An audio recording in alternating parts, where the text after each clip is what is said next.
I want to tell our American friends that they can count on our friendship, which was forged in the tragedy of history. Of that we confronted together. I want to tell them that France will always be at their side whenever they need help. But I'm going to tell them, too, that friendship is also that a friend can think differently, and that a big nation like the United States has the obligation to not obstruct the fight against global warming.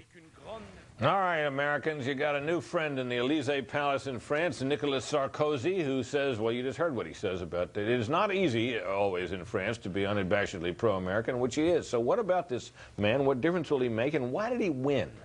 Mort? Well, I think he won because the French are down in the dumps about their economy, and also, apparently, psychologically. I mean, he said that he was going to restore France's pride and self-respect. Now, from this side of the Atlantic, it looks like they're arrogant. I never know they thought they lost it. Exactly. I thought Chirac, oozed arrogance, but not so for the population because of the high unemployment rate and the sagging GDP growth rate and so on. And what he's promising is that people will be allowed to work harder if they want to and make some money, and that this will lift the economy. Now, it's not exactly Thatcher and Reagan, because he also believes in government subsidies. He's not a total free marketeer, but at least he's pushing them in the right direction. And she offered, Ségolène Royal offered nothing but more of the of stagnation. So I think it's a great thing for France, and also the fact that he's pro-American, and you saw that applause when he said that he was a friend of America before he talked about global warming. I think that's great for the Atlantic relationship. Yeah, I think that he won because he convinced French voters that he was the agent of change, that he was the one who was going to reform. Are you surprised that she didn't carry the female vote? That I don't understand. Very glamorous, yes, feminist. I don't understand that.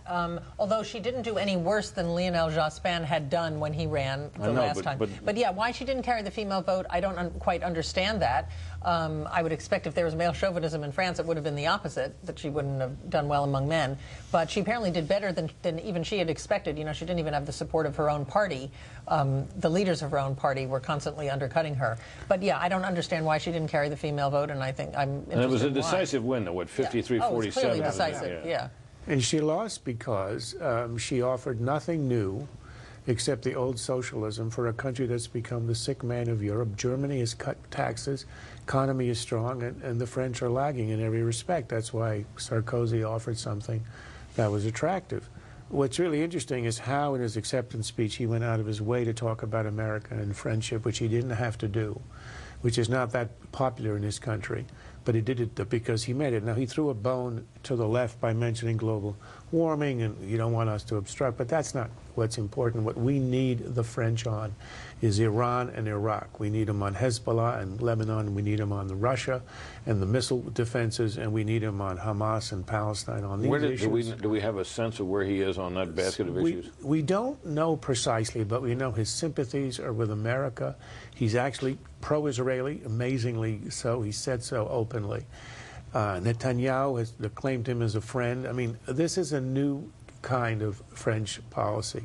Remember, he ran against the mindless anti-Americanism Royale and her socialists, and also against the gaullist anti-Americanism of his predecessor, Chirac.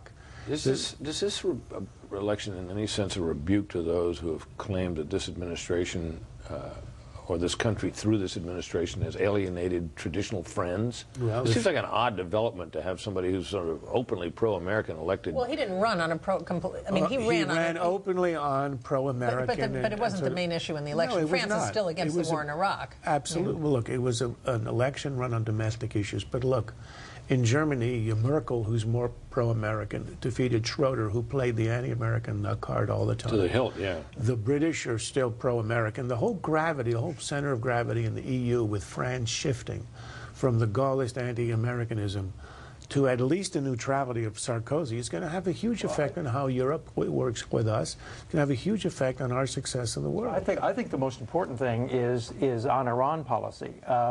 UN sanctions are never going to do anything to restrain the Iranians. What could work is really tough European sanctions. And if Sarkozy is willing to lead in that regard, you could probably get the Brits and the Germans to go along and really put the whammy to the Iranians economically. That's it for the panel, but stay